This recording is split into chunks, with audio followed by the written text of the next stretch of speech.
Chapter 1. Have you ever noticed that the harder you try to hold a handful of water, the faster it slips through your fingers?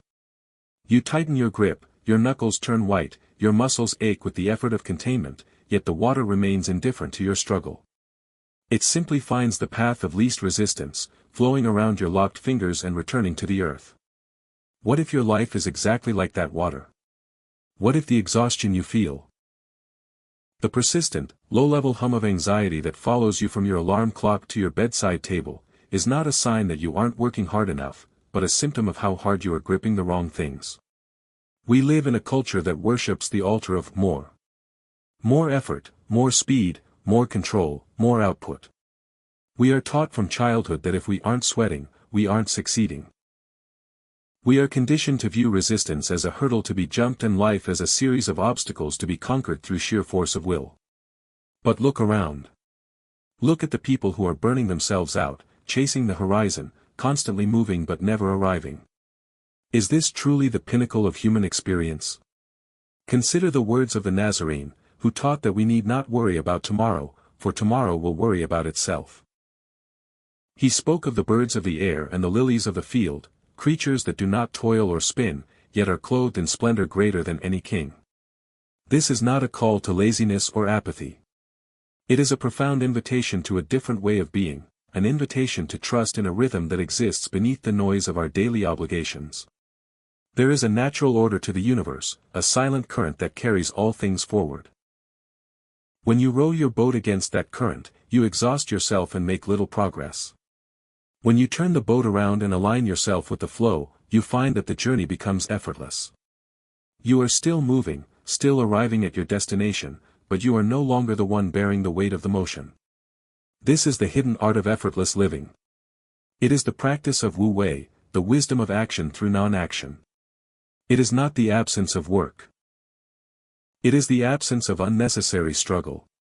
It is the quiet, transformative realization that the ego's desire to control every outcome is the very friction that keeps us from the peace we so desperately crave. You may be thinking that you don't have the luxury of letting go. You have bills to pay, relationships to maintain, and a career that demands your constant attention. You feel that if you stop pushing, everything will collapse. But let us look at that fear closely. Is it the work itself that exhausts you, or is it the constant mental narration, the "I must do this, I must fix that, what if I fail?" that accompanies the work? Most of our fatigue is emotional, not physical. It comes from the friction of resistance. We resist our current circumstances because we believe they should be different. We resist our feelings because they are uncomfortable. We resist the passage of time because we want to reach the finish line. This resistance is like driving a car with the parking brake fully engaged. You are burning through your fuel, heating up your engine, and going nowhere fast. In the chapters that follow, we will strip away the layers of conditioning that have led you to believe that struggle is a prerequisite for worth. We will explore how to cultivate an inner state of stillness that remains unshaken by external chaos. We will discuss how to assume the feeling of your desires as already fulfilled, rather than chasing them like a hunter, and how to harness the quiet power of intuition over the loud demands of the intellect. You are not here to fight against reality. You are here to learn how to move with it. There is a version of you, calmer, wiser, and more effective, that lives in the space between your thoughts. There is a deep, abiding intelligence within you that knows exactly how to handle your life, if only you would quiet the noise enough to hear its voice. Take a moment now to breathe. Really breathe. Let your shoulders drop away from your ears. Feel the weight of your body supported by the chair or the bed or the ground beneath you. You do not have to hold yourself up so tightly. You are held. You are supported by the same laws that keep the planets in orbit and the tides in motion. This is not a journey of learning something new. It is a journey of remembering something old, a fundamental truth that has been obscured by the frantic pace of your modern existence. You have been playing the game of life on hard mode, by trying to play God, trying to dictate the timing of every seed and the shape of every harvest. It is time to release the tiller and trust the wind. Are you ready to stop fighting against the current? Are you ready to see what happens when you finally stop trying to force the water to stay in your hand? Summary. The myth of constant effort. We have been conditioned to believe that life requires constant struggle and force, but this often leads to burnout rather than success. The paradox of control. Much like holding water in your hand, the tighter we try to control life, the more we lose our inner peace. Alignment versus resistance. True strength comes from moving with the natural rhythm of life, much like rowing a boat with the current rather than against it. The nature of fatigue. Much of our exhaustion is actually emotional friction caused by resistance to our current reality and constant mental overprocessing. The invitation. The goal is to move from a state of anxious striving to a state of calm, intuitive alignment where effortless action becomes possible. Chapter 2, The Wisdom of Water.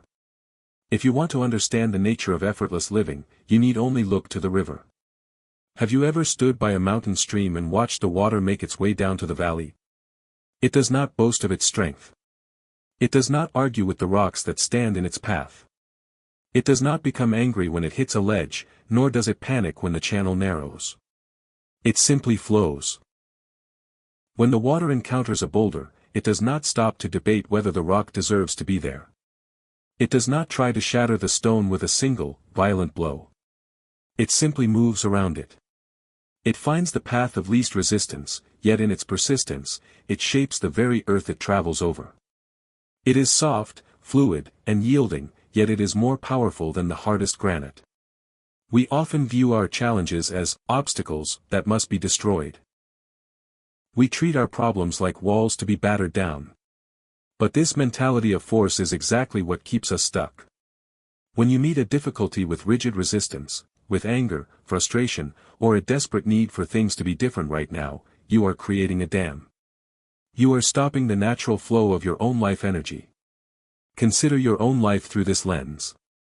When a relationship becomes difficult, do you immediately look for a way to fix it by imposing your will on the other person? When a project at work stalls, do you double down on your own stress, staying up all night, pushing until your eyes burn and your clarity vanishes? This is the way of the rock.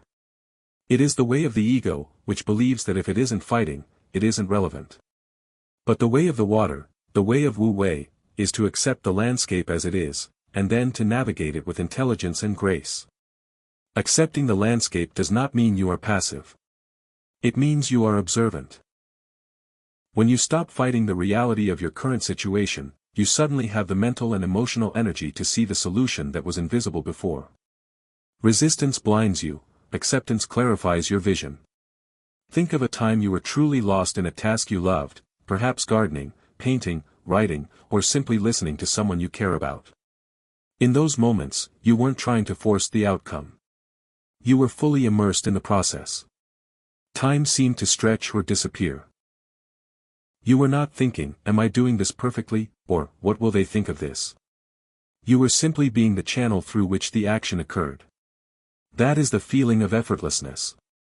It is a state of being in the zone, where the barrier between you and the work dissolves. In the spiritual tradition, this is often described as surrendering the ego to a higher intelligence. It is the act of stepping out of your own way. We hold on to our anxiety like a prized possession because we believe it protects us. We believe that if we stop worrying about our finances, we will lose all our money. If we stop fretting over our future, we will lose our direction. But consider the alternative. What if your anxiety is actually blocking the very insights you need to improve your finances? What if your frantic, fearful thoughts are static that prevents you from hearing the still, small voice of your own intuition? The subconscious mind, as taught by those who understand the deep mechanics of belief, acts like a fertile garden. If you plant the seeds of fear, doubt, and struggle, you will harvest exactly those things. You are constantly programming your reality with your dominant mental states. If you go through your day feeling as though you are pushing a boulder uphill, the universe will provide you with more boulders and steeper hills. You are telling life, "This is hard, and I am struggling." Instead, try assuming the feeling of the desired outcome. This is not about lying to yourself, it is about shifting your internal frequency. If you are stressed about a project, don't focus on the stress.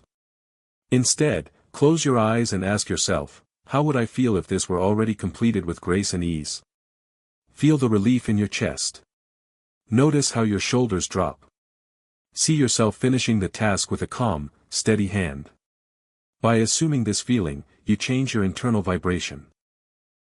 You stop vibrating at the frequency of struggle and begin to resonate with the frequency of flow. You will find that ideas start to come to you more easily. People may offer help in unexpected ways. You might notice a solution you were too distracted to see before. This is not magic, it is the natural law of correspondence.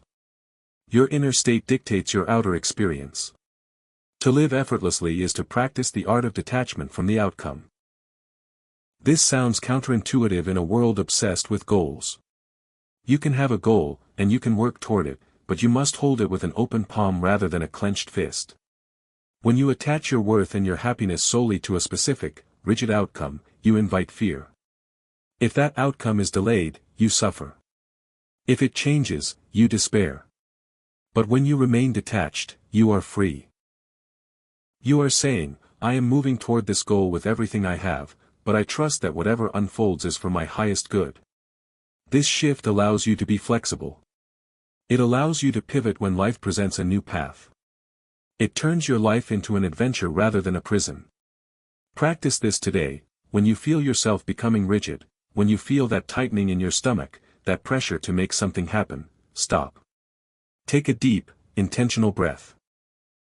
Ask yourself, am I flowing like water, or am I acting like a rock? Feel your feet on the ground. Acknowledge the tension, thank it for trying to keep you safe, and then deliberately soften your body. Visualize yourself as the river. The obstacle is not an enemy, it is simply part of the path. Your job is not to move the mountain, but to find the way around it, over it, or through it, with the persistent, patient strength of water. There is a profound humility in this. It is the admission that you do not need to know every twist and turn of the road in order to arrive safely. You only need to trust the current. The more you practice this, the more you will notice that the coincidences in your life begin to increase. The right people appear when you need them. The right resources manifest exactly on time. This is not accidental. You have aligned yourself with the natural order, and the universe, which is always seeking balance, is simply responding to your newfound clarity. You are not alone in this flow. You are part of the vast, interconnected web of life.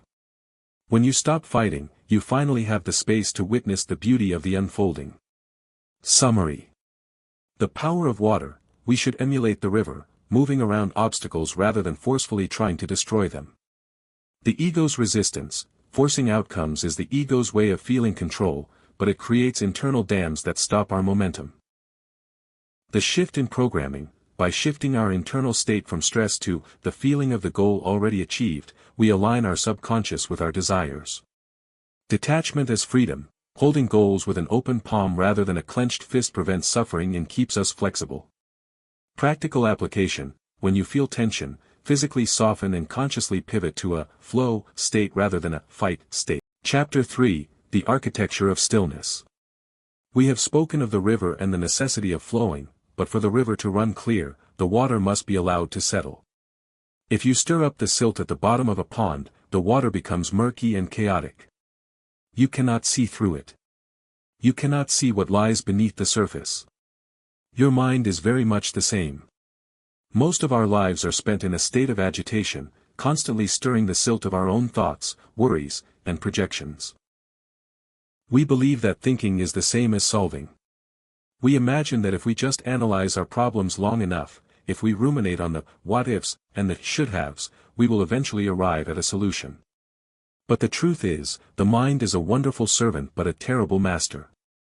When it is allowed to run wild, it becomes a factory of anxiety. It replays the past, a place where you cannot change anything, and it rehearses the future, a place that has not yet arrived. Neither of these places is where life actually happens. Life happens in the now. It is the only place where you have any actual power. You may wonder, how can I just stop thinking? My mind is constantly going. The secret is not to try to stop the mind, which is like trying to stop the wind.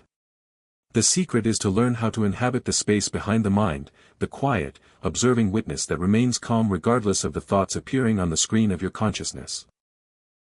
Think of your consciousness as the sky and your thoughts as clouds. Some clouds are dark and heavy with storms, others are white, fluffy, and light. But whether the clouds are chaotic or calm, the sky is never stained by them. The sky remains vast, open, and unaffected. You are the sky. You are the awareness in which your life is unfolding.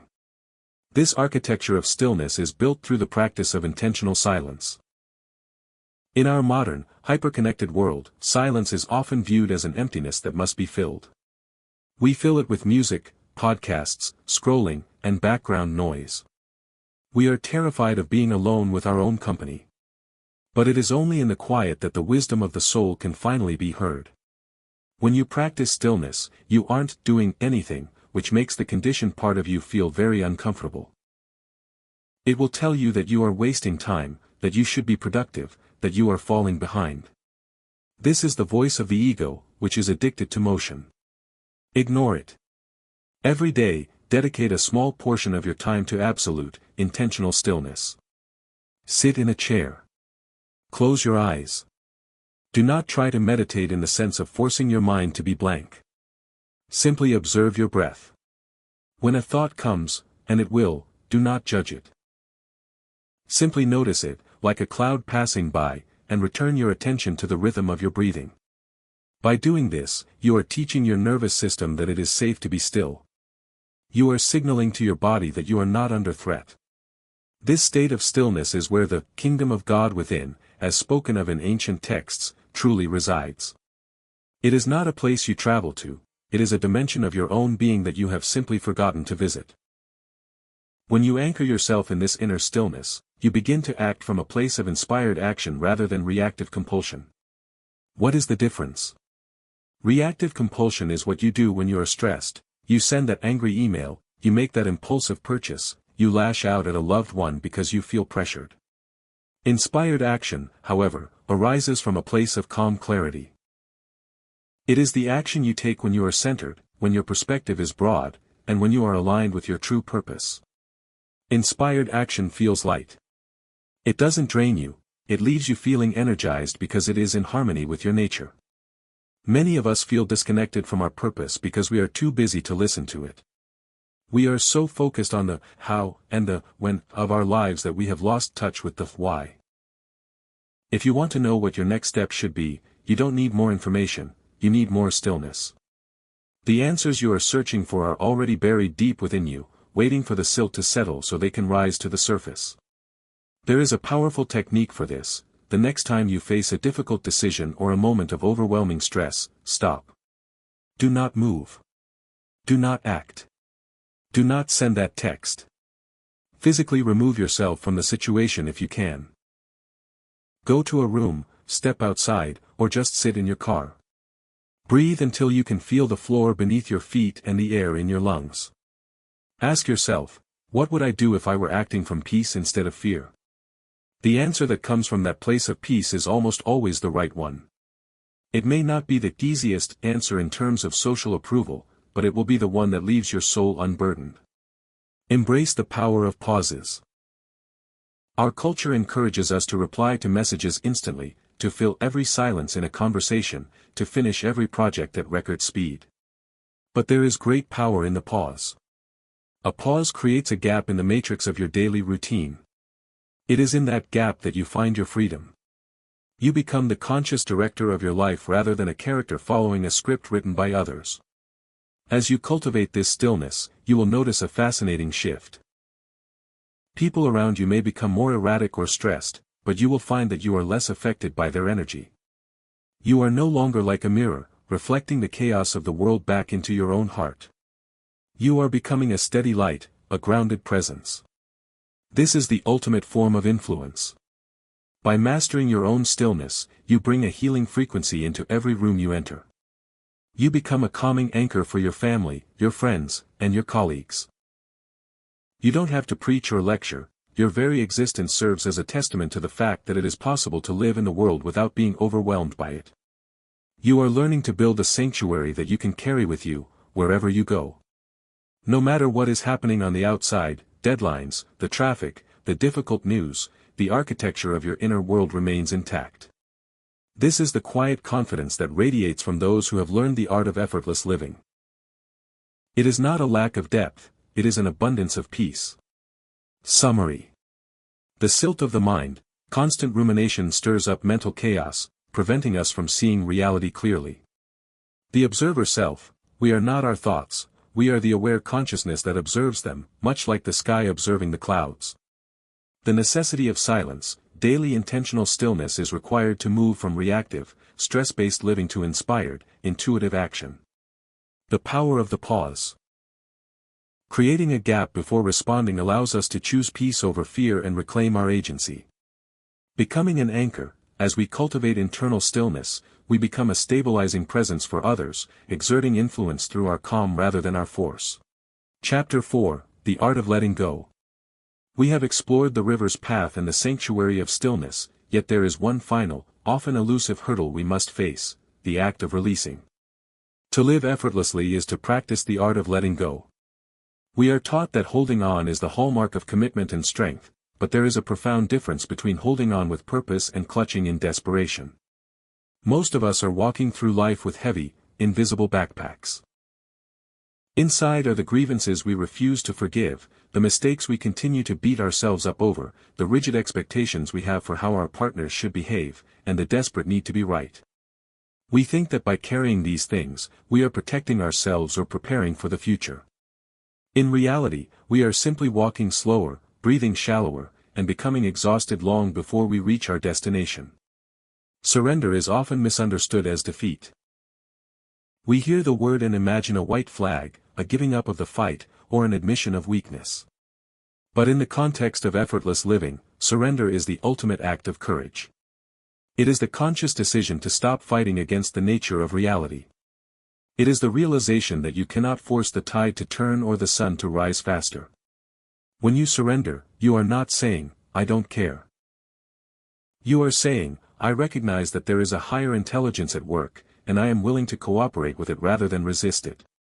Consider the concept of faith, not as a religious label, but as a fundamental, practical trust in the unseen. When a farmer plants a seed, he does not dig it up every hour to see if it is growing.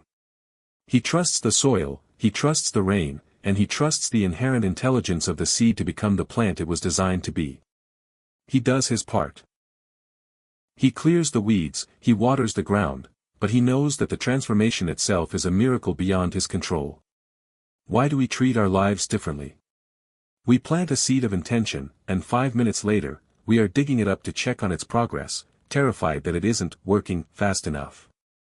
This lack of faith is the root of most human suffering. It is the belief that if we don't do everything, the world will cease to function. It is a subtle, yet deeply pervasive, form of arrogance. To practice letting go, you must become a master of the present moment. Most of our baggage is made of past events. You are carrying a version of yourself that made a mistake 3 years ago, or a version of an event that hurt you a decade ago. But that person no longer exists. That moment has passed. By mentally replaying these tapes, you are choosing to keep them alive. You are choosing to re-wound yourself. Try this simple, transformative exercise. When you feel a heavy thought, a regret, a worry about the future, a judgment, ask yourself, can I do anything about this, right now, in this second? If the answer is yes, take action. If the answer is no, then the thought is a thief. It is stealing your peace for no productive purpose.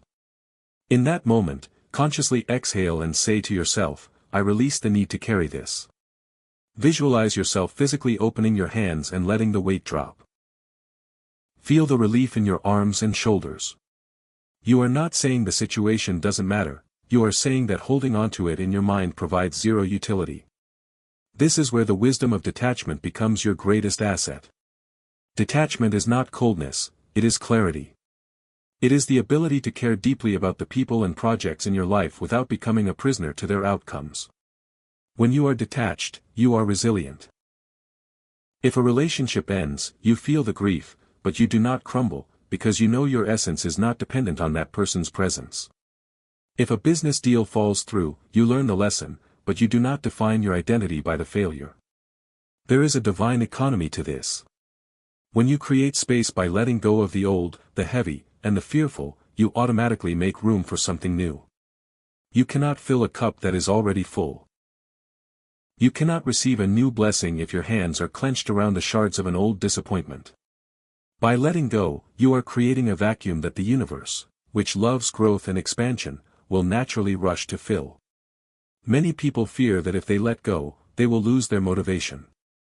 They worry that if they stop obsessing, they will become aimless. This is a myth. When you let go of the struggle, you actually have more energy for the work. Your effort becomes cleaner. It becomes focused, sharp, and highly effective because it is no longer being diffused by fear. Imagine the difference between a panicked, frantic runner and a professional athlete who is perfectly composed. Both are running, but one is wasting energy while the other is mastering it. Start today by identifying one thing you have been holding too tightly. Maybe it is a dream you are trying to force into a specific timeline.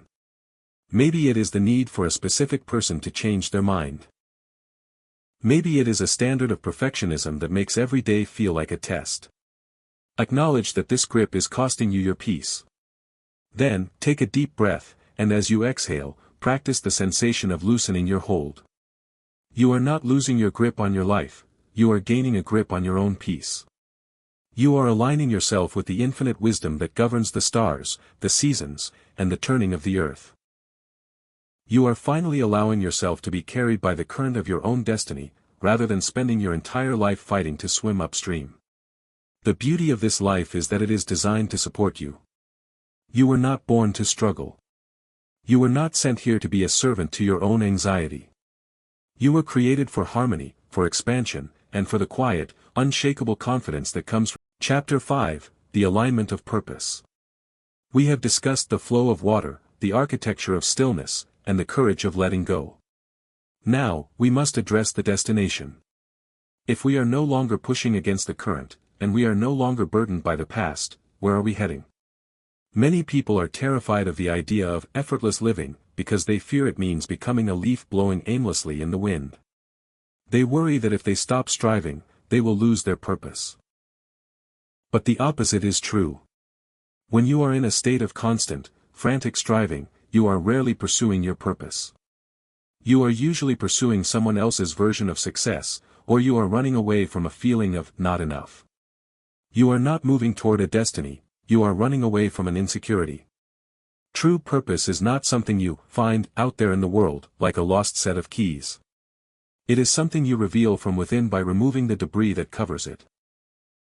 Think of your purpose as a diamond buried under layers of mud.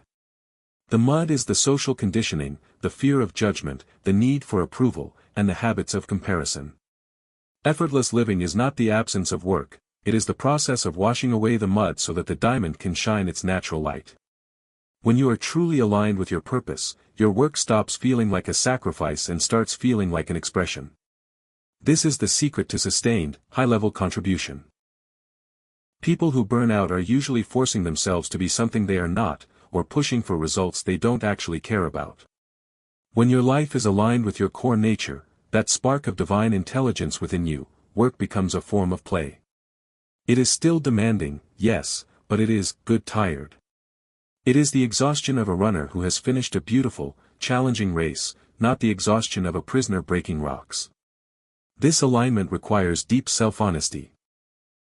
Most of us are terrified to ask ourselves what we truly want because we assume that what we want is impossible, impractical, or selfish. We immediately jump to the how before we have even honored the what. We say, I would love to do this, but I couldn't possibly make a living at it, or I would love to live this way, but my family wouldn't understand. Stop preemptively rejecting your own dreams. The how is not your responsibility at this stage. Your responsibility is to get clear on your alignment. When you are clear about your true path, the how begins to reveal itself in ways you cannot currently imagine. This is the law of manifestation. The world responds to the clarity of your intent, not the volume of your struggle. You may find that your purpose is not a grand, world-changing title, but a way of being. Perhaps your purpose is to bring peace into chaotic environments, or to create beauty in small, neglected corners of the world, or to raise a child with the kind of love that changes the trajectory of a generation. Never underestimate the power of a quiet, aligned life. A single candle in a dark room does more to banish the shadows than 1,000 miles of shouting. As you move through this chapter, reflect on your daily activities. Ask yourself, does this activity feel like an expression of my natural self, or a performance for an audience? If you are performing, you are in resistance. If you are expressing, you are in flow. The difference is subtle, but it is the difference between a life that drains you and a life that fills you. To deepen this alignment, practice the art of conscious gratitude. Gratitude is not just a polite social custom, it is a powerful spiritual technology. When you focus on what is already working, you increase the frequency of your internal state. You stop being a person who is lacking and start being a person who is receiving. This shift in perspective makes you a magnet for new opportunities. When you are grateful for the small things, a morning cup of coffee, the warmth of the sun, a meaningful conversation, you open the gates for the big things. This is the path of the wise mentor within yourself. It is the part of you that knows you don't have to claw your way to the top of the mountain. You only need to walk your own path, one step at a time, with total presence. You are not competing with anyone, because no one else is on your path. No one else has your specific combination of talents, experiences, and perspective. When you stop looking at other people's paths, you finally have the time to look at your own feet. Do not worry about the timeline. We are obsessed with reaching milestones by specific ages, forgetting that life is not a sprint. Your soul has its own timing. There are seasons for planting, seasons for growing, and seasons for harvesting. If you try to force a harvest in the middle of winter, you will only break your heart. Trust the season you are in. If you are in a quiet phase, do not interpret it as a failure. It is a preparation. You are gathering strength for the next cycle of expansion.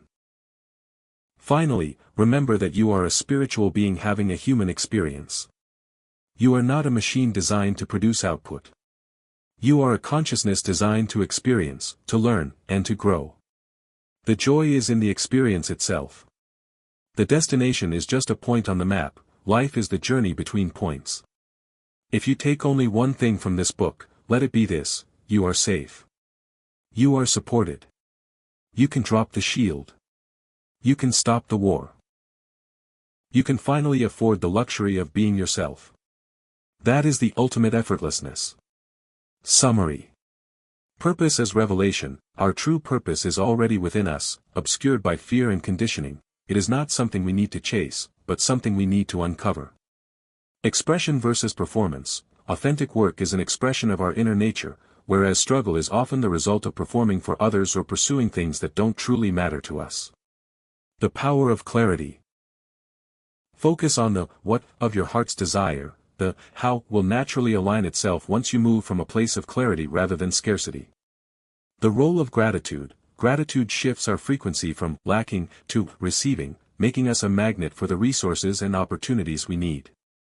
Trusting the season. Every phase of life has its purpose, including quiet, dormant phases. Trust your own internal timing rather than comparing it to external. Chapter 6, The Practice of Conscious Presence. We have traced the journey from the frantic desire to control, through the deep waters of surrender and the architecture of stillness, to the clarity of purpose. Now, we arrive at the place where all these threads converge, the practice of conscious presence. Presence is not a destination you reach and then inhabit forever, it is a discipline you return to throughout the day. It is the ability to show up for your life as it is happening, rather than living in the memory of yesterday or the anticipation of tomorrow. Most of us spend our lives in a state of absenteeism. We are physically present at the dinner table, but our minds are in the office. We are physically present in a walk through the park, but our minds are in a stressful conversation from last week. We are constantly ghosting our own lives. To live effortlessly is to bring the fullness of your attention to the task at hand, whatever it may be. Whether you are washing dishes, drafting a professional proposal, or sitting in silence, do it with your whole self. When you divide your attention, you drain your power. When you unite your attention, you amplify your impact. This is the secret to reclaiming your time. You think you need more hours in the day, but what you actually need is more presence in your hours. 1 hour of completely present, aligned work is worth 10 hours of distracted, anxious labor. You will find that when you are fully present, tasks that once seemed monumental begin to resolve with surprising speed. This is because you are no longer adding the friction of, "I wish I were doing something else," or "this is going to take forever," to the work itself. There is a profound humility in being present. It means acknowledging that this moment, this specific, fleeting, unrepeatable moment, is enough. We suffer because we believe that enough is always just around the corner, waiting for us to reach a certain level of income, a certain relationship status, or a certain level of success. But look closely, life is only ever happening now. If you cannot find peace in this moment, you will not find it in the next one, no matter what you achieve. Practice this by becoming a student of your own daily rituals. How do you walk? How do you eat? How do you speak? When you turn the mundane into a meditative practice, you transform your entire existence. If you eat your lunch while scrolling through your phone, you are consuming information, not food. You are feeding your mind, but starving your soul. If you eat your lunch by tasting the flavors, noticing the texture, and feeling the gratitude for the nourishment, you are grounding yourself in your body. You may be wondering how this relates to the effortless confidence we spoke of in the beginning. It relates because confidence is not a feeling you conjure up, it is the natural byproduct of being in your own skin. When you are fully present, you are authentic. When you are authentic, you are powerful. People are drawn to those who are truly there. Your presence acts as a calm, steady light that encourages others to drop their own pretenses. Consider the obstacles that arise in your life as training grounds for your presence.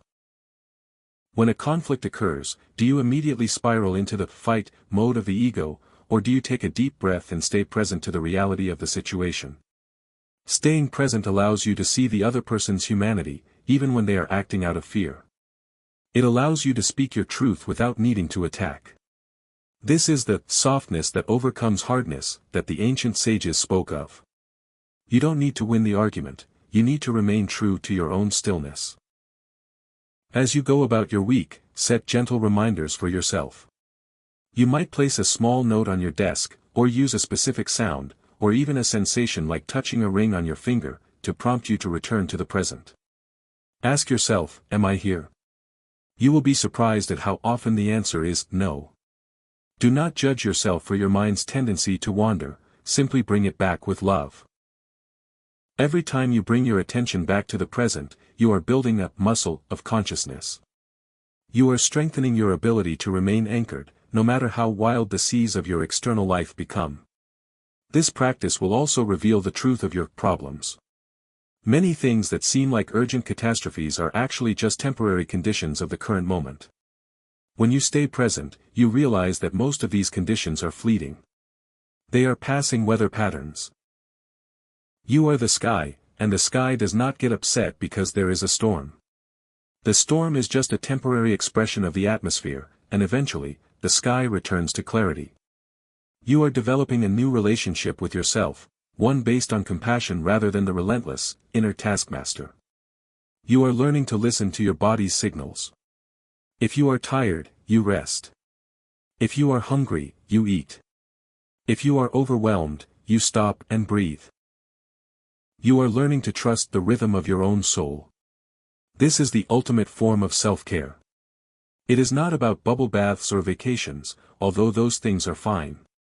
It is about the radical commitment to being honest with yourself about what you are feeling and what you need in each moment. It is the commitment to stop betraying your own inner peace for the sake of external validation. As we reach the conclusion of these reflections, remember that you do not need to do anything to deserve this peace. You are not a human doing, you are a human being. You are worthy of peace simply because you exist. You are supported by the same intelligence that breathes through the trees and keeps the planets in their dance. Trust in this. Walk with this. And whenever you find yourself drifting back into the struggle, remember the river. Remember your own breath. And return, gently and firmly, to the power of now. Summary. Presence as discipline. Presence is a practice, not a destination, requiring us to consciously return our attention to the current moment throughout the day. The power of divided attention. Distraction creates friction and drains our energy. Focusing entirely on the present task amplifies our impact and accelerates progress. Transforming the mundane. By turning daily rituals into mindful practices, we ground ourselves and transform our entire experience of life. Presence is confidence. True confidence is the result of being fully present and authentic, which draws others toward us and allows us to handle conflict with grace.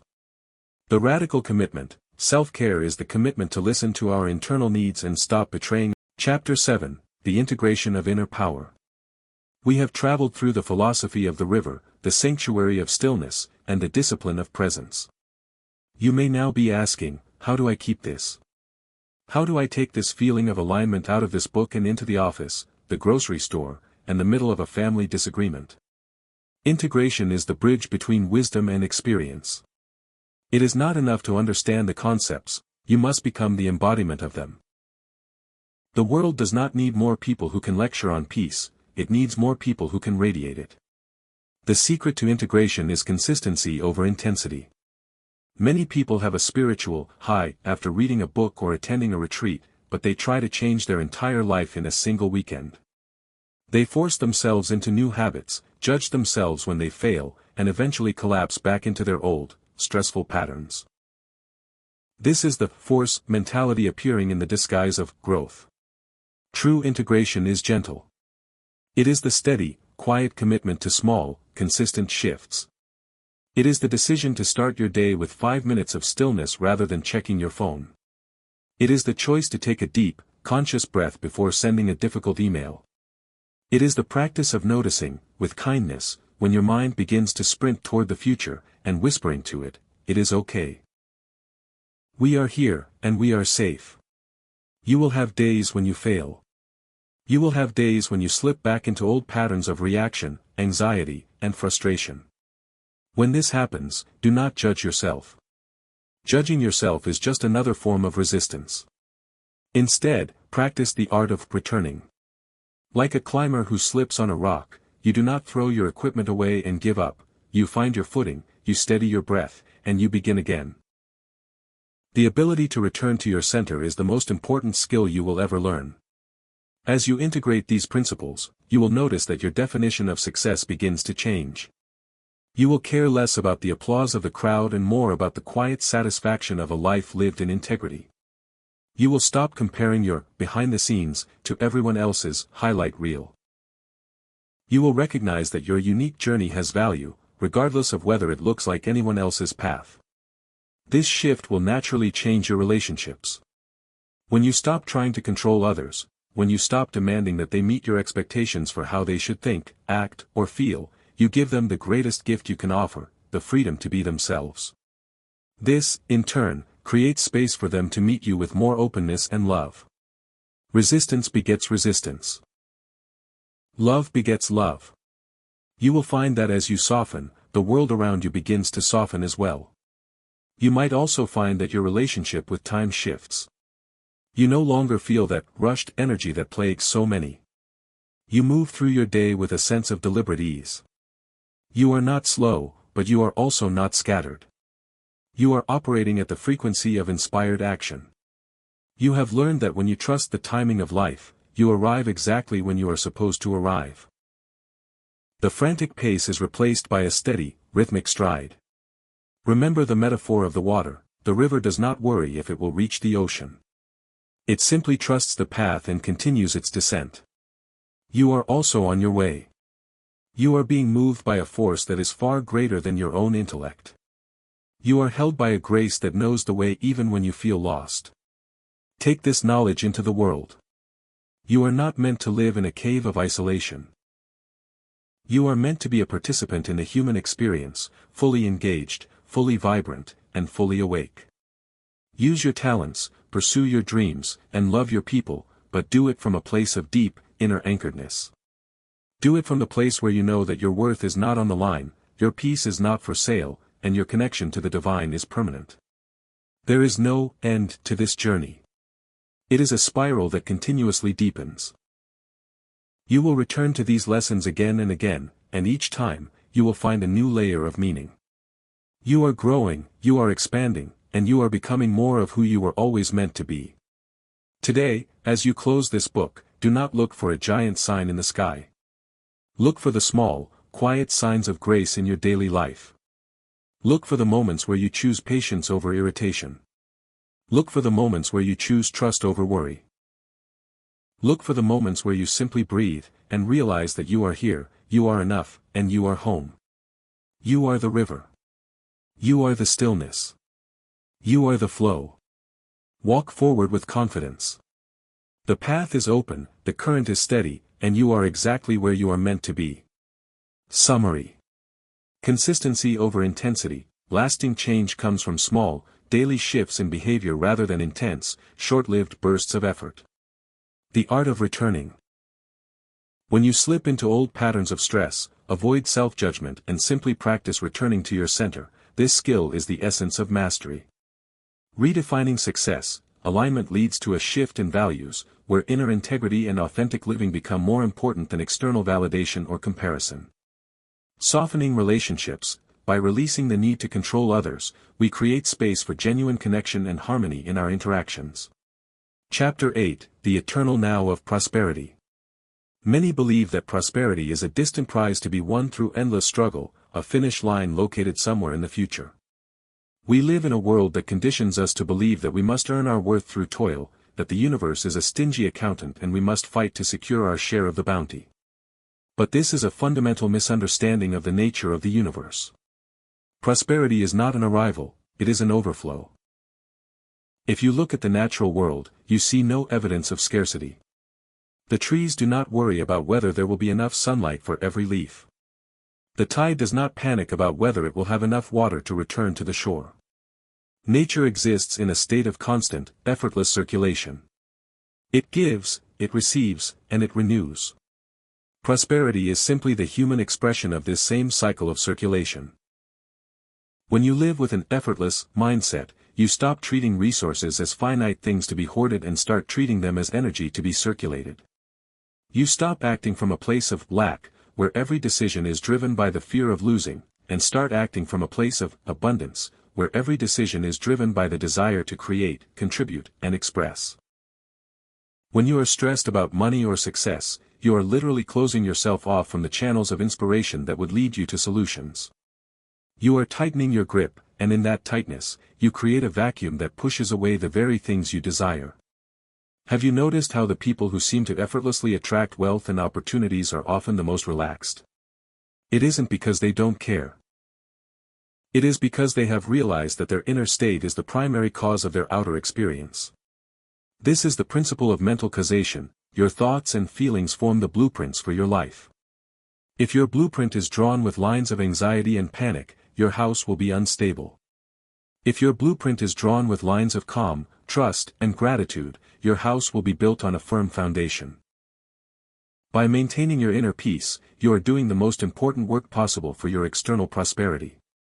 You are setting the frequency to which the universe responds. Do not fear your desires. You are allowed to want a life of comfort, impact, and freedom. But hold those desires with an open hand. When you want something from a place of need, you create a desperate energy that others can feel. It is repellent. But when you want something from a place of expansion, when you want to see what you are capable of creating, that energy is magnetic. It draws people, ideas, and circumstances toward you. This is the law of expectation. Believe that you are a person to whom good things happen. Not because you are special in a way that others are not, but because you have aligned yourself with the natural goodness of life. Assume that the universe is organized in your favor. This is not naive. It is a calculated choice to frame your reality in a way that empowers you. When things go wrong, and they will, because life is dynamic, interpret them not as signs of defeat, but as necessary course corrections, as information that helps you refine your path. Practice the art of creative thought. Before you enter a meeting, a negotiation, or a new project, take a moment of stillness. See the outcome you desire, but more importantly, feel the feeling of that outcome. Feel the satisfaction, the relief, the sense of accomplishment.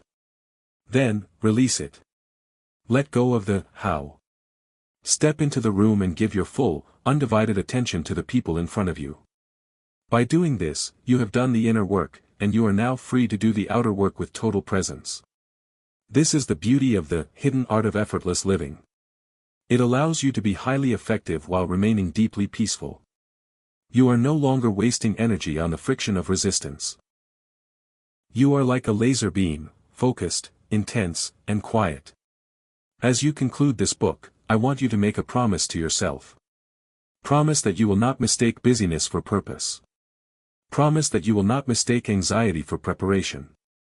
Promise that you will not mistake the way things have always been done for the way they must be done. You are an architect of your own consciousness. You are a participant in the infinite flow of life. The world needs you to be at your best. Not the stressed-out version of your best, but the connected and calm version of your best. It needs your presence, your intuition, and your capacity to hold space for others. It needs your demonstration of what it looks like to live in harmony with the natural rhythm of existence. You have the power to turn the volume down on the noise of the world and turn the volume up on the wisdom within. You have the power to choose the path of the river, the stillness of the mountain, and the grace of the wind. You are complete, just as you are. You are capable of more than you can imagine. And you are, at every moment, held in the palm of an infinite, loving, and intelligent flow. Now, breathe in that truth. Let it settle into the cells of your body. You are ready to live, not with struggle, but with effortless grace. Summary. Prosperity as circulation. Resources and success flow through us rather than to us. Hoarding and fear block these channels, while circulation and openness attract more. The blueprint of reality, our inner state acts as a blueprint for our external life. By maintaining peace and trust, we build a more stable and prosperous experience. The magnetism of expansion, desiring from a place of abundance and creative contribution is magnetic, whereas desiring from a place of fear and lack is repellent. The law of expectation. By choosing to believe that life is organized in our favor, we empower ourselves to see challenges as course corrections rather than defeats. The final commitment, true success is not found in busyness but in the ability to remain deeply connected to our inner wisdom, radiating. Chapter 9, The Infinite Horizon. We have reached the end of these reflections, yet you must understand that this is not an ending. It is a threshold. You have explored the architecture of stillness, the wisdom of the river, and the art of surrender, but the true work begins now, in the quiet, unscripted moments of your ordinary life. Do not be tempted to think that you have finished your transformation. Consciousness is not a project to be completed, it is a landscape to be explored. There will be seasons of rapid growth where everything feels effortless, and there will be seasons of quiet dormancy where it feels as if nothing is moving at all. Both are necessary. The winter is just as vital to the forest as the spring, for it is in the cold, quiet stillness that the deepest roots are formed. As you step forward, carry this simple mantra with you: softness is strength. When the world demands you be hard, remember the water. When the world demands you be loud, remember the stillness. When the world demands you be frantic, remember the breath. You do not need to be a force of nature in the way the world expects, a crashing wave or a howling wind. Be the depth of the ocean. Be the vastness of the sky. You are no longer the person who believes that struggle is the price of admission for a good life. You are waking up to the truth that your existence is an expression of the same creative power that guides the tides and the stars. You are not fighting against life, you are the life. There will be moments when the old patterns return, when you feel the familiar urge to obsess, to control, or to fear. When these moments arrive, do not treat them as failures. Treat them as guests. Invite them in, look at them with the light of your awareness, and see that they are only shadows cast by the light of your own mind. They have no power over you unless you give them your belief. Gently, lovingly, let them pass.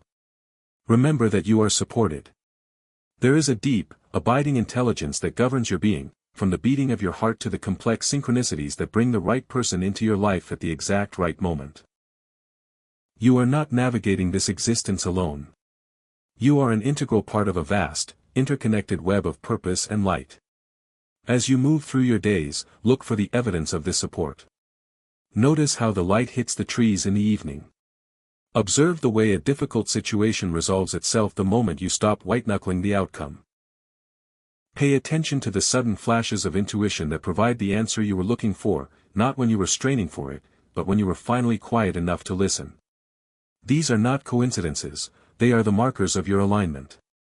This is the life of effortless confidence, not the arrogance of knowing exactly what will happen, but the deep-seated, unshakable trust that whatever happens, you are equipped to handle it with grace. It is the peace of knowing that you are never outside the flow. You have the tools you need. You have the stillness within you. You have the ability to observe, the courage to let go, and the intelligence to align your actions with your purpose. You are ready. Live your life as a work of art. Do not rush the brushstrokes. Do not worry about the critics. Simply express the beauty that you are, in the way only you can. The world has been waiting for the version of you that is no longer hiding behind the shield of struggle. The path ahead is clear. The horizon is infinite. And you, in all your quiet, powerful radiance, are exactly where you are meant to be. Walk in peace. Walk in flow. Walk in light. Summary. The threshold of practice, transformation is an ongoing process of exploration rather than a static goal. Life will continue to present seasons of growth and dormancy. Embodying the principles. Carry the wisdom of softness and stillness into daily life, allowing these qualities to become your natural response to the world's demands.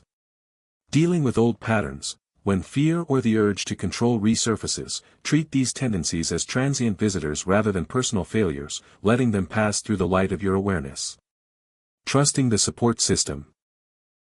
Recognize that you are part of a vast, intelligent flow, and actively look for the signs of synchronicities and guidance that confirm your alignment. The infinite horizon, you are ready to live fully, embrace the journey as a creator. Chapter 10, The Master's Legacy. We have arrived at the final threshold of this exploration. If you have followed the current of these chapters, you have begun to notice a shift, not necessarily in the external circumstances of your life, but in the texture of your experience. The heavy, abrasive feeling of resistance has begun to give way to a smoother, more fluid sense of being. You are learning that the mastery of life is not about gaining power over others or over situations, but about mastering your own internal state. The greatest legacy you can leave behind is not a collection of achievements or a monument to your busyness. It is the peace you carry. Think of the people who have most deeply impacted your life. Were they the ones who were constantly rushing, shouting, or imposing their will upon you? Or were they the ones who possessed a quiet, steady presence? Those who listened with their whole hearts and moved through the world with a sense of deliberate grace. True power is quiet. It is the power of the seed that cracks the pavement to reach the sun. It does not argue with the concrete, it simply grows. You are that seed. Your life is your growth, and your presence is your contribution. When you decide to live effortlessly, you are not opting out of the world, you are stepping into a higher function within it. You become a stabilizing influence in a world that is desperate for balance. As you look toward the future, let go of the need for grand blueprints. We often sabotage our potential by demanding that we see the entire staircase before we are willing to take the first step.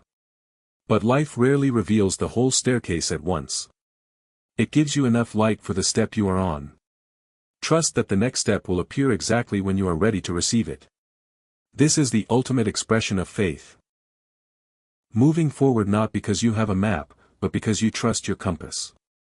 Your compass is your joy. It is your sense of alignment. It is the yes you feel in your chest when you are on the right path, and the no you feel when you are deviating.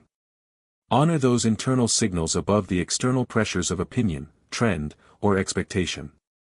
When you honor your compass, you are never lost, even if you are not where you thought you would be. You might be tempted to wonder if this effortless path will leave you behind in the race of life. But remember, who is it that defines the race? The world is a cacophony of voices telling you that you must be faster, thinner, richer, or more famous. But beneath that noise is a silence that knows you are already whole. You do not need to become something to be worthy of this life, you only need to unbecome the things that have blocked your light. You are a work in progress, and that is a beautiful thing. Give yourself permission to be a student of your own life. Observe your reactions, learn from your resistance, and celebrate your moments of flow. Treat yourself with the same compassion you would offer a dear friend who is learning a new language. You are learning the language of the soul, and fluency comes with patience and practice. This is my final invitation to you: make your life a testament to the power of alignment. Let your actions be guided by intuition, let your decisions be tempered by stillness, and let your spirit be nourished by trust. Do not fear the obstacles, for they are merely the stones that give the river its song. Do not fear the transitions, for they are the invitations to new levels of expansion. You are equipped for this journey. You have the wisdom of the ages written into the very fabric of your being. You have the stillness of the mountain, the fluidity of the water, and the vastness of the sky within you. Go forward now, not as a struggler, but as a creator. Go forward, not with the weight of the world on your shoulders, but with the lightness of a heart that is finally, truly free. The flow is waiting for you. The peace is already yours. And you are, as you have always been, exactly where you are meant to be. Summary. Mastery as internal state. The true goal of life is mastering your own internal state, not exerting force over external circumstances. The power of presence, your most significant impact on the world, comes not from grand achievements, but from the quiet, stabilizing presence you offer to others. Trusting the next step, release the need to see the entire future, focus on the current step, trusting that the next will be illuminated when the time is right. Joy as a compass. Use your inner sense of alignment and joy as a guide, prioritizing it over the external noise of societal expectations. The path of unbecoming, mastery, is an act of unbecoming the limitations and conditioned habits that hide our true nature, allowing us to live with authenticity. Chapter 11, The Living Integration. You have arrived at the final movement of this journey. We began by looking at the water, and now we must consider the sea. The river's path is finite, it has a source, a journey, and a destination. But the sea is infinite, vast, and unified. To live effortlessly is to stop seeing yourself as a separate, struggling entity trying to navigate a hostile landscape, and to start seeing yourself as an inseparable part of the whole. We often suffer because we operate under the illusion of separation. We think, I am here, and the world is over there, and I must force the world to serve my needs. This is the root of the struggle mindset. But when you realize that you are an expression of the same intelligence that animates the rest of existence, the struggle ends. You do not fight your own hand if you are hungry, you simply reach for food. In the same way, when you are in alignment with the whole, you do not fight life. You move with it. This is the ultimate integration of your inner and outer worlds. Your inner state of peace is not a retreat from the world, it is the engine that drives your participation in it. When you are centered, your actions are not born of fear or compensation, they are born of service, creativity, and love. You find that you can handle high-pressure situations with a level of calm that others find baffling. This is not because you are cold or unfeeling. It is because you have moved your identity from the small self, the ego that is constantly trying to protect its territory, to the higher self, the awareness that recognizes its own interconnectedness with all things. As you move through your days, practice seeing the divine intelligence in the people and situations you encounter. When you meet someone who is difficult, recognize that they are also a part of the whole, likely acting out of their own unhealed pain or fear. This perspective does not make you a doormat, it makes you a healer. It allows you to set boundaries with love rather than anger. It allows you to stand in your truth without feeling the need to punish those who disagree. The world is constantly trying to pull you back into the frequency of force. It does this through media, through the pace of technology, and through the collective anxiety of those around you. You will feel the pull to hustle, to worry, and to compete. Acknowledge the pull, but do not surrender to it. See it for what it is, a remnant of the old paradigm. Your commitment is to the new paradigm, the paradigm of flow. You are now a keeper of a different way. Your quietness is a protest against the chaos. Your clarity is a light for those who are lost in the fog. Your willingness to let go is an inspiration to those who are drowning in their own attachments. You do not need to announce this to anyone. You do not need to label your philosophy or join a movement. You simply need to live it. Let your life be your testimony. Let your peace be your currency. Let your joy be your signature. When people see you handling a crisis with a steady hand, they will want to know your secret. When they see you prospering without the frantic edge of desperation, they will be drawn to your alignment. Your influence will be silent, yet it will be profound. As you close this cycle, I invite you to leave behind the version of yourself that believed in the necessity of struggle. That version served a purpose, it kept you safe when you were learning the ropes of this human experience. But you have graduated from that level. You are ready for the deeper, more expansive life of effortless living. Trust the unseen. Rely on your inner knowing. And remember that the universe is not working against you, it is working through you. You are not a spectator in your own life, you are a conscious participant in the miracle of being. Go forward with the quiet confidence of one who knows that everything is unfolding exactly as it should. The flow is your natural home. Peace is your eternal birthright. And you, in the vast, unfolding mystery of this moment, are perfectly, beautifully, and effortlessly enough. Summary. The illusion of separation, our suffering stems from believing we are separate from the world. Recognizing our interconnectedness allows us to move with life rather than against it. Identity shift, true mastery involves moving from the small self, ego/fear, to the higher self, awareness/unity, which changes how we interact with the world. The paradigm of flow, while the world encourages force, we must remain committed to the frequency of flow, acting as a stabilizing influence through our own internal calm. Living as testimony, your life itself becomes your greatest teaching. Prosperity and peace, when experienced authentically, naturally influence and inspire those around you. Graduating from struggle, we are evolving past the need for struggle as a teacher.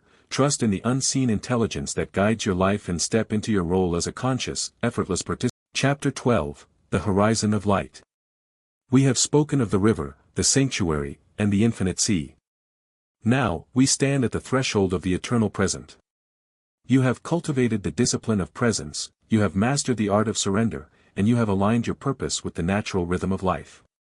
What remains? Nothing, and yet everything. What remains is the simple, profound act of living. There is a final, subtle trap that the mind often sets for those who have walked this path. The desire for an enlightened future. We think, once I have perfected this state of effortless living, then I will be truly happy. We turn our spiritual practice into another form of striving, another way to get somewhere. But the final secret of Wu Wei is that you are already where you have been trying to go. You do not need to become enlightened, you only need to recognize the light that has been shining through you all along. The struggle to be spiritually advanced is just as exhausting as the struggle to be financially successful. It is a form of vanity. Let go of the need to be a master. Simply be a human being, in all your glorious, messy, evolving humanity. When you accept yourself fully, when you stop trying to fix, curate, or present a version of yourself that is perfectly aligned, that is the moment you truly become effortless. You will notice that as you release the need to perform your spirituality, you become more deeply grounded in it. You will laugh more. You will enjoy the small pleasures of life, the warmth of a morning sun, the taste of a meal, the sound of a loved one's voice, with a renewed sense of wonder. You are not detaching from life to be spiritual, you are diving into life to be spiritual. The world is the classroom, and every encounter is a lesson in the art of presence. In these final moments of our journey together, I want you to feel the weight of the effort falling away from your shoulders. You have been carrying a narrative that said life is a battle. That story is finished. You are writing a new one now. It is a story of cooperation, of resonance, and of profound, quiet belonging. You are an essential note in the symphony of existence. If you try to play too loudly, you drown out the music. If you try to play too softly, you will be missed. But when you play in rhythm with the whole, you contribute to a beauty that is larger than any individual life. That is your purpose. That is your prosperity. That is your freedom. Do not fear the passage of time. Do not fear the changes that life will surely bring. Change is the only constant, and in the world of effortless living, change is not a threat, it is the mechanism of growth. Trust the cycles. Trust the endings as much as you trust the beginnings. Every winter is a preparation for a spring you cannot yet imagine. Your inner compass is calibrated. Your heart is open.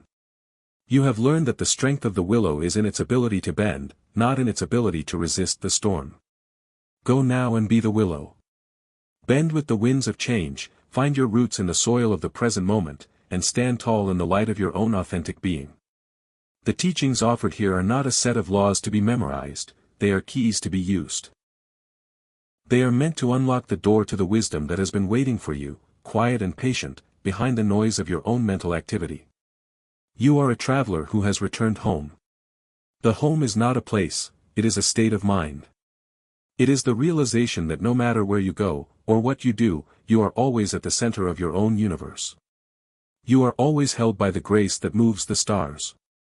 You are always, in every breath you take, enough. As you step into the rest of your life, remember the power of the quiet.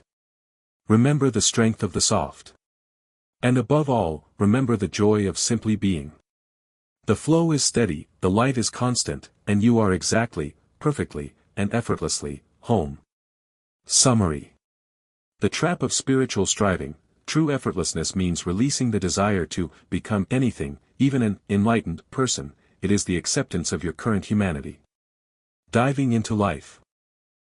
Spiritual practice is not about detaching from the world, but engaging with it fully, finding wonder in the mundane and beauty in the ordinary.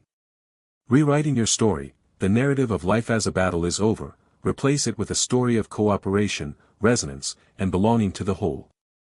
Change as mechanism. Embrace the cycles of life, including endings and transitions, as necessary components of growth rather than threats to your peace. The final homecoming. You have always been home, which is a state of mind defined by the realization that you are held by grace and are already enough. Chapter 13, The Unfolding Symphony.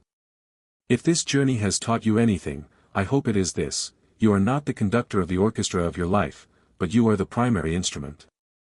Most of our misery comes from trying to grab the baton, standing on the podium, and frantically waving our arms to force the symphony to play a tune of our own ego's choosing. We get frustrated when the percussion section is too loud, or when the violins aren't playing at the tempo we demanded.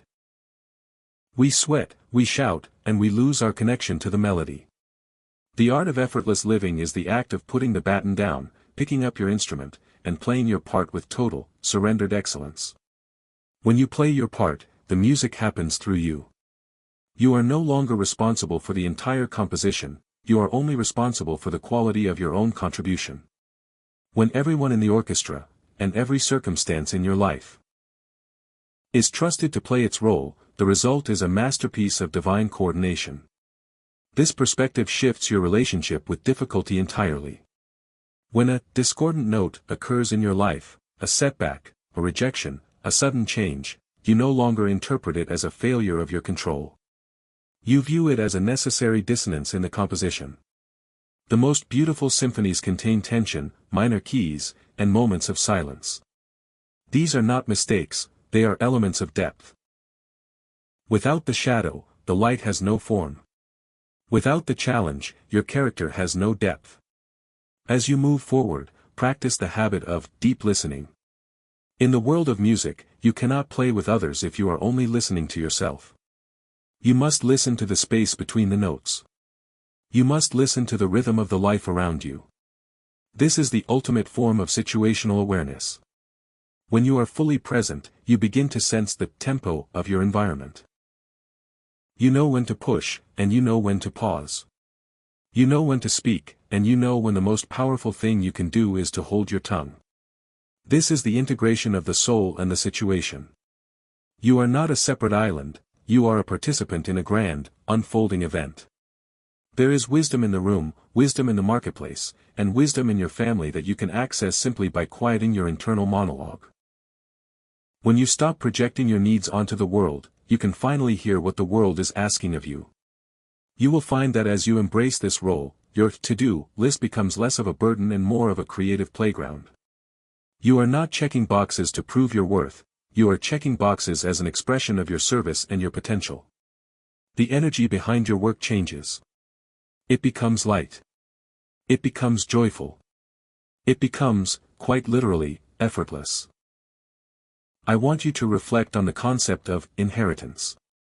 You have inherited a body, a mind, and a consciousness that have been shaped by the history of humanity. But you are also an inheritance to the future.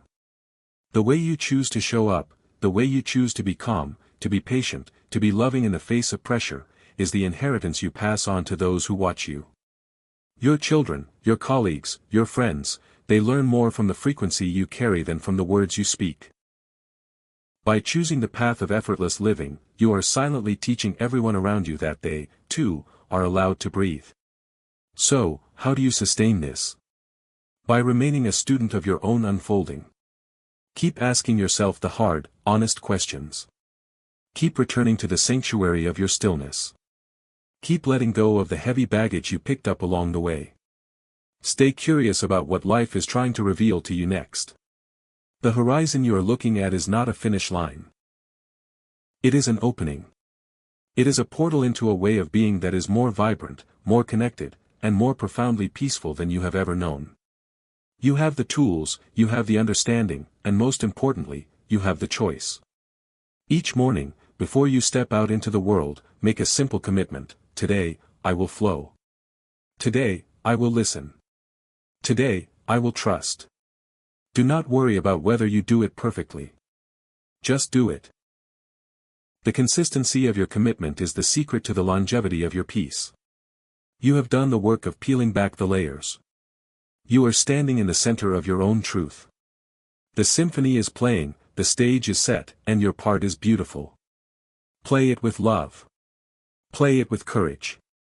And above all, play it with the effortless confidence of one who knows they are exactly where they are meant to be. Summary. The instrument versus the conductor. We are responsible for the quality of our own part in life's symphony, not for controlling every outcome. When we play our part well, the whole composition flows. Discord as depth, challenges and setbacks are not failures, but necessary dissonances that add depth, texture, and growth to the masterpiece of our lives. Deep listening, true alignment requires listening to the rhythm of our environment, allowing us to sense the right timing for action or stillness. The frequency of influence. How we choose to be, calm, patient, and loving, serves as an inheritance to others, granting them permission to live with less struggle.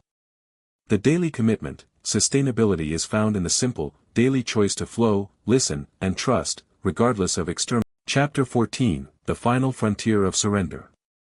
We have reached the culmination of our journey together. If you have followed the current of these chapters, you have moved from a place of rigid control to a state of fluid grace. You have learned that the struggle you once thought was necessary for your survival was actually the primary obstacle to your thriving.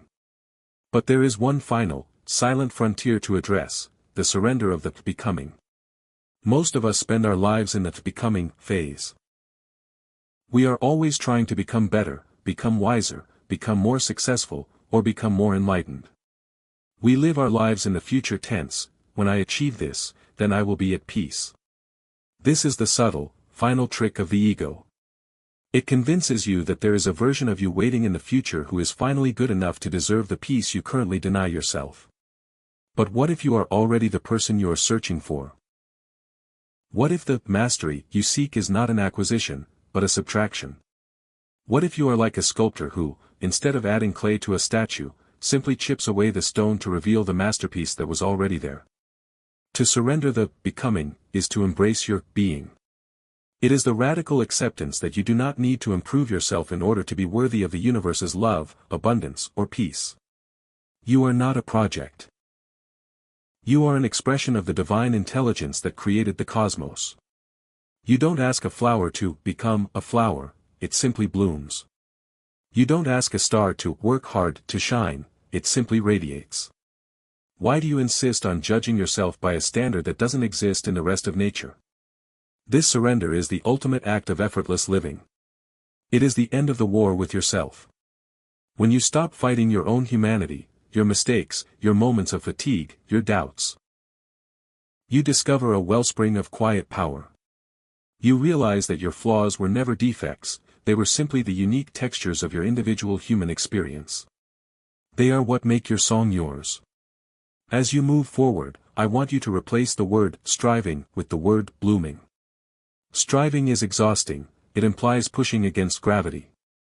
Blooming is natural, it implies moving toward the light. If you are doing work, make it bloom. If you are learning, make it flowering. If you are relating to others, make it flowering. Let your actions be an unfolding of who you already are, rather than a frantic attempt to create a version of yourself that you think the world will accept. You have heard it said that the kingdom of heaven is within. Perhaps the kingdom is simply this, the cessation of all resistance to the present moment. It is the quiet, beautiful realization that life is not a problem to be solved, but a mystery to be experienced. You are a traveler who has walked a long way, carrying a heavy pack of expectations. You have reached the summit, and you can now set that pack down. You don't need the maps anymore. You don't need the rules anymore. You have the compass of your own soul, and you have the current of your own destiny. Go now and live. Don't look back at the trail of struggle, except to thank it for teaching you what you no longer need. Don't look forward to a future that is not yet real. Look at the person in the mirror, look at the world around you, and recognize the divine presence in both. You have learned to listen to the silence. You have learned to trust the river. You have learned to rest in the present. You are the architect, the instrument, and the music itself. The struggle is over. The flow has begun. And you are, in this glorious, eternal now, finally and completely free. Summary. Surrendering the becoming. The final stage of growth is releasing the need to improve ourselves, recognizing that we are already worthy and complete. Subtraction versus acquisition. Mastery is not adding new traits but chipping away the conditioning and self-judgment to reveal our authentic nature. Blooming versus striving. Replace the exhaustion of striving with the natural, effortless movement of blooming toward your own inner light. The cessation of resistance. Enlightenment is simply the end of all internal conflict and resistance to the reality of the present moment.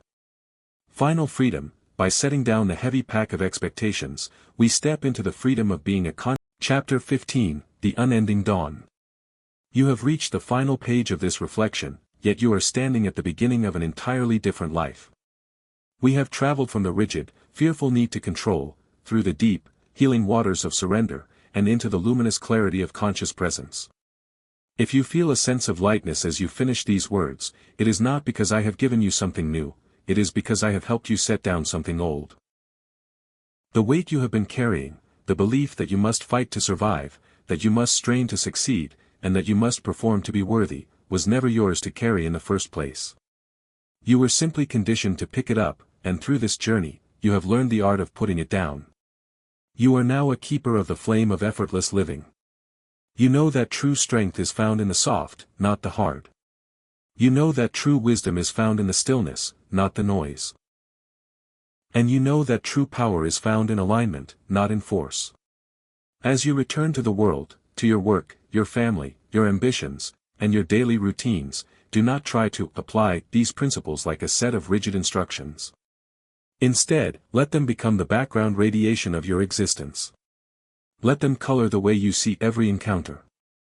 When you feel the old, familiar tightness of resistance rising in your chest, do not panic. Simply smile at it. Recognize it as the echo of a story you are no longer writing. Take a breath, drop your shoulders, and choose, once again, to flow. You are not a drop in the ocean, you are the entire ocean in a drop. You are deeply, inextricably connected to the creative intelligence that orchestrates the seasons, the tides, and the stars. That same intelligence is orchestrating your life. Trust its timing. Trust its wisdom. And trust the unfolding of your own path, even when the horizon is obscured by mist. You do not need to prove your existence. You do not need to justify your space in this world. You are a masterpiece of creation, evolving in real time. Every moment is a new chance to begin again, to breathe, and to realign with the truth of your being. There is no end to the work of the soul. There is only the continuous, joyous unfolding of who you were always meant to be. The horizon is not a line you reach. It is a space you move into, and as you move, it moves with you, infinite and bright. Go forward now. The silence is your teacher. The current is your friend. The present moment is your home. You are not arriving, you have always been here. You are not becoming, you have always been enough. The dawn is not coming, it is already here, lighting up the path before your feet. Walk it with courage. Walk it with grace. And walk it, above all else, with the effortless confidence of one who finally knows the truth. You are free. Summary. The weight released, the journey was not about gaining new burdens, but releasing the false belief that struggle is necessary for worth or survival. Living the principles, do not treat these teachings as rules, let them become the natural background rhythm of your life, returning to flow whenever you notice the tension of resistance. The power of connection. You are a unique expression of the same intelligence that governs the universe. Align with that intelligence and trust the orchestration of your life. The joy of unfolding, life is not a series of checkpoints but a continuous, beautiful evolution. Embrace each moment as a fresh opportunity to be your authentic self. The final truth, you have arrived at the realization that you are already complete, already home, and already free. The dawn of your true life is